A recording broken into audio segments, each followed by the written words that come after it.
државни објекти да се дадат на приватни фирми, па потоа ним да им се плаќа за услугите, а можеби и за кирија. Која е логиката во ова? Прашуваат од Синдикатот на Клинички центар по најавите за јавно-приватно партнерство за најголем дел од здравствениот систем. Како може некој друг да менаџира подобро од самата држава? Ако се смета да се трне трошокот на државата од тие јавни здравствени установи, сметаме дека тоа не е добро за граѓаните, затоа што тие го обезбедуваат социјалниот мир. Значи во Кочани, како што кажа, и во Кавадарци, тие болници се само со 1 до 2 лежа искористени, и ако тамо нема доволно здравствен персонал, не ми е јасно како може тој приватен газда да го пополни останатиот капацитет на болницата.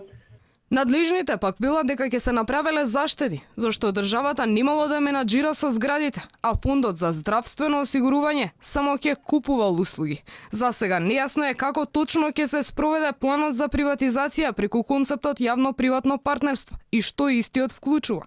Ова ќе се знае дури во јуни, кога, како што најави министерот, ќе бидат готови физибилити студиите. Најверојатно цели градови и региони би останале без примарна здравствена заштита, но и без одредени специјалности што сериозно ќе влијае на квалитетот на здравствените услуги на локално ниво.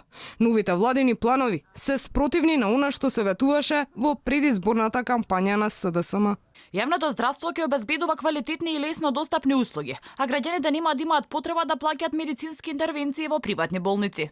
По пауза од точно 15 години продолжува приватизацијата на јавното здравство. Во 2004-та, тогашната влада на СДСМ и министрите Реџеп Салмани и Владо Димов го почнаа процесот со приватизација на матичните лекари и стоматолози. Сега, министерот Венко Филипче оди чекор натаму. Се анализира како амбуланти, поликлиники и цели болници да станат нечии бизнис, а дел од нив да добијат и клуч на врата.